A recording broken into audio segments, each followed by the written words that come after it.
Welcome to Blue Dirt, the podcast that digs deep into the foundation of commercial real estate investing. Unlike most real estate shows that focus on deal making and market trends, Blue Dirt gets into the nuts and bolts of what truly builds long-term value, the building itself. We break down how to spot deferred maintenance before it costs you, why a solid preventative maintenance program is a game changer, and how triple net leases can maximize your investment returns. We'll also explore the importance of strong landlord-tenant relationships and how they drive stability and growth in your portfolio. Whether you're a seasoned investor or just getting started, Blue Dirt gives you the practical knowledge to make smarter, more profitable decisions in commercial real estate. It's time to get your hands dirty and build value from the ground up. Let's dig in. Welcome to Blue Dirt, where even idiots can make a killing in commercial real estate. I'm Michael Curo with Don Redhead. We are going to be talking about a little bit about our hometown, Pensacola. And what we want to chat with today is we have a downtown project that is going to help transform several blocks in our key portion of our community. And we want to kind of talk through, as a landlord and as a tenant and shop owners and retail and restaurants, what they have to go through, what's common, what's not common.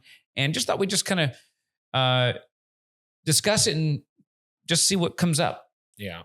It's something that it's one of those things, especially as property owners, you're looking at that it's going to be a great addition to the community. It's going to ultimately yield great results for many years to come. And it's really because of that work on the front end that has been happening for, 15 plus years in our community that has driven demand for this. And now that demand is here, right? The downtown has done so great. There's shops, there's restaurants, great food, great, nightlife, great environment to bring your family. And now we've created this situation where we want it even better, and it's really the right time. So let's kind of talk a little bit of history, because, it's really interesting to see Pensacola. So I think I made my first downtown purchase maybe 13 years ago. So it hasn't been that long. Maybe it's been 14. I can't really remember. But I bought a property on the corner of Palafox and Main Street. And so it was a boarded up building, about 5,500 square feet. And what was interesting is the two buildings on both the northeast corner and the northwest corner were also boarded up. And the southwest corner was a piece of vacant land, raw dirt. So this was really early on. And we're talking, it's only been maybe 12, 13, 14 years. So Pensacola at the time was offering what they called was a facade improvement grant, meaning if somebody took one of these dilapidated buildings, they would contribute towards at least the structure looking good, with some supplies, and supply costs offsets and stuff like that. I think we got a total of maybe $50,000 in some type of credit. So fast forward, a lot of investors bought a building here, a building there, and then no one person can do it all. But we've had some significant investors come into our communities and really, really do more than their fair share, and they've done a great job. But by all in all, it takes an entire community to make these investments. And so over time, those two buildings I mentioned on the northeast and northwest corners got purchased, rehabbed, beautified, and it really went all the way up Palafox. So we have about 6 blocks roughly that I'm going to call our core downtown. And so all of these started getting filled up over the years, and really just our community just has been thriving, but one at a time. And so we shifted our political governance to a strong mayor format. And so we've had these mayors come in, and I think we're on our 3rd strong mayor, and they each do their own thing. But for the most part, it's been really, really positive. All 3 mayors that we've had so far have had backgrounds in real estate and development and things like that. So they really understand growth. And so now we're at this head where whenever you do a construction project in front of somebody, there is absolute pain. It's not a made up pain. It's real pain. And so, of course, when the mayor announced this reimagine Palafox campaign, those in the affected area, rightly so, had concerns. And I'm talking about the shopkeepers, because by and large, the property owners, of course, are wildly in favor of it because their long-term investment should go up and be more positive. But the shop owners, the retailers, the restaurants, the bars, they're going to have a period of time where their business is going to be affected, and it's going to be negatively affected. And I can talk about this in a different way, because anytime you have a restaurant on any road, and of course, everybody's focused on downtown Pensacola, but if you have restaurants on the outside streets and the DOT, the Department of Transportation, comes in and chops up your road, you're going to suffer a loss during that construction. It can be as little as 20% or as much as 50%, but it's typically in that range. We used for our restaurant group, we've always figured about a 35% hit during that period of time. And sometimes those times can last years. So it's not a good thing. And then if they do the renovation and they put up a median that wasn't there, well, you're going to have a loss permanently. It may be, it usually doesn't stay at those high levels, but because people, when the construction goes away, they kind of learn new traffic patterns. But you typically are going to take a 10, 20% loss permanently until you rebuild your business, over the long time. So just want to lay that foundation. But when you have a concentration of downtown business owners that have the ear of politicians, it feels like a bigger thing, but it's really no different than all the other roads that have construction for periods of time. However, in a positive thing, all of the concerns were well heard by our mayor and our governance. And so they put carrot and stick scenario in place for the contractors. So there is a significant upside payment if the contractor finishes early, like a 4-month project. And so if they finish in about 4 months, I think 5 months, something like that, there is an $800,000 plus or minus bonus payment to the contractor. So that's a little bit of the setup that I wanted to share. And so, Don, why don't you just share your thoughts on the various things as well? Yeah, kind of rewinding a little bit to obviously the property owners, they do love it. There was a challenge that I think kind of sparked this and really made it make even more sense was here being Pensacola, obviously coastal, hurricane susceptible. Florida Power and Light spent probably a couple of years doing the underground infrastructure. And ultimately, there was an agreement, and I don't know all the exact details, but hey, if you don't do the permanent repair, save that money and let's offset some of the costs. You may know more about that. Let me go back to that. Yeah. So Don's right on the underground project from FPL. To finalize their project, FPL was going to do a complete overlay of the streets, just take up the old asphalt, go over it. And so there was maybe $3.5 million budgeted for that project. It wasn't a huge project, but it was there. Our current mayor, DC Reeves, said, hold on. We have this once in a generation opportunity to take that $3.5 million and parlay it into something bigger. And so he said, what do we need? Well, all of our sidewalks were not really good ADA compliant sidewalks. Well, guess what? If we think bigger, we can fix that. This street had a lot of, it was a little bit larger than it needed to be. So that means when streets are wider, people go faster. So there was an opportunity to skinny the streets up to bring the speed down, because this is meant to be a slow area. And these walkways or crosswalks could be elevated. And so that also slows down traffic. And so he went through all of this stuff. So this $3.5 million that was going to be contributed by Gulf Power, Florida Power and Light. It was started off as a Gulf Power project.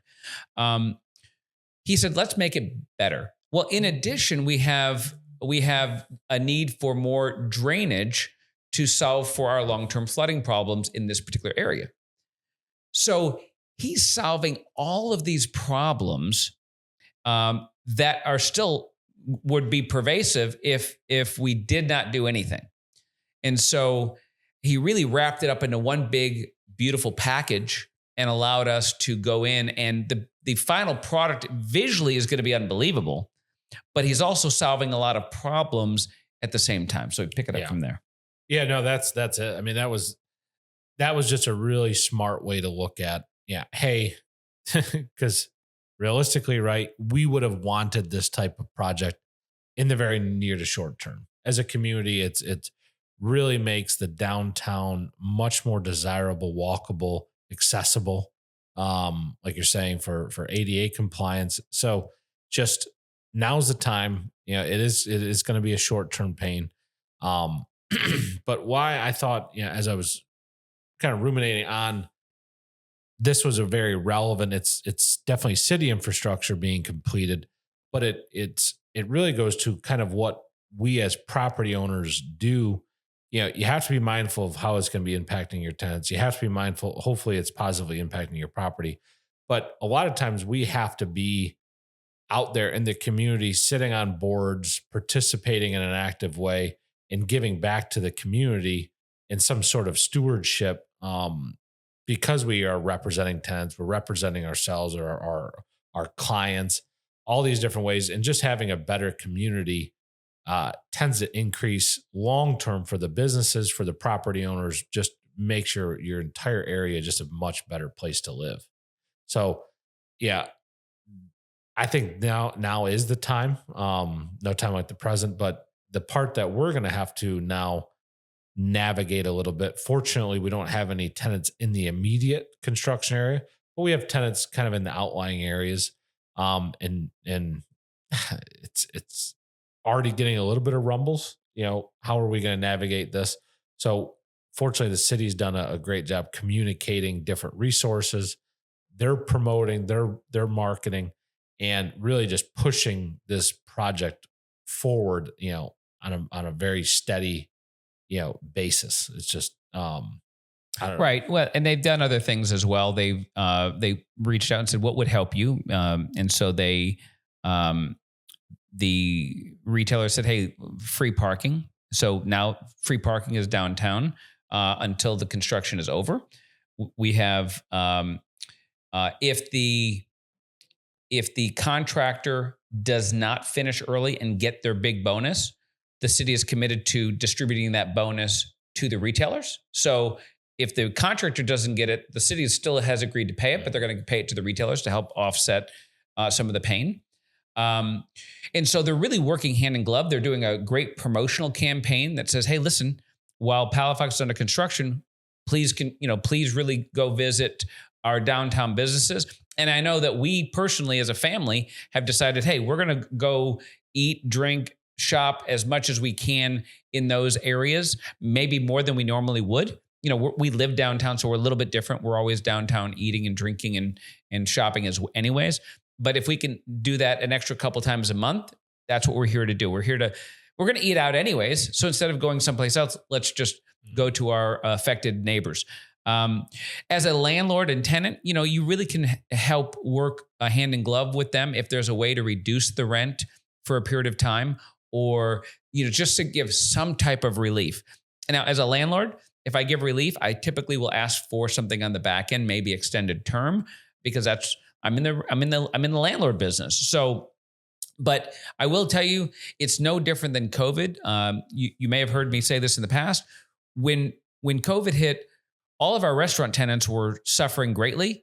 I didn't wait for them to come to me hat in hand. I went to my bankers first and said, hey, listen, I want to go to the lowest possible rate I could pay per month. And they worked with me on all those properties. And without my tenants asking me, I went directly to them and said, hey, listen, I'm dropping your rent from X to Y. I mean, some rents went from $10,000 a month to $2,000 a month because the bank worked with me. So it does. You can be a good steward and good partner. And I didn't ask for anything in return from my tenants, because guess what? We were all going through a lot of challenges. And that's when we all have to step up and help each other. So there's no different than here. And we've had great landlords step up and say, some landlords went so far as to say, I'm not going to charge my tenants any rent during this period of time. Other landlords said, I'll give my tenants a loan during this period of time. So, that's really where a great community comes together to help ensure that everybody can be successful, especially during a certain period of hardship. Yeah, that's we're ultimately in the same boat. So if these guys don't survive the storm, it's only going to, what do you think your chances of releasing that during this, right? Certainly ain't going to get released during it, but I will tell you, after this is over, this street is going to be unbelievable. I mean, the renderings, the design, it's so fantastic. But more importantly, is what you don't see. The infrastructure that's going in there is so desperately needed. And so that's what we need anyways. We needed the new overlay. We needed underground sewer pipes. We needed better ADA, ramps and stuff throughout throughout that entire street. We needed better streets and slower. So it's accomplishing so many different things, and as opposed to piecemealing it, this one and then this one, and great cities are built over time, and this is just one of those times in hopefully less than 6 months that we go into a transformative street that has already been named one of the top streets in the country on numerous occasions. Pensacola Beach was named this year by Condé Nast Magazine as the #1 beach in the country. It beat out all the Hawaiian beaches. So Pensacola is such a special place, and now we have a downtown that matches all of our greatness. Yeah, here we got Adam post some photos. It's kind of interesting looking down the street there's just backhoes everywhere. Yeah, so it's hopefully they knock it out. Yep. Hey, well, anyways, that wraps up another episode of the Blue Dirt Podcast, where even idiots can make a killing in commercial real estate. That's a wrap for this episode of Blue Dirt. We're here to help you build smarter, invest wiser, and create long-term value in commercial real estate, one solid foundation at a time. If you found today's insights useful, be sure to subscribe so you never miss an episode. And if you know somebody who could benefit from these discussions, share Blue Dirt with them. Got questions or topics you'd like us to cover? Reach out. We'd love to hear from you. Until next time, keep digging deep, stay sharp, and remember, real value is built from the ground up. See you on the next episode.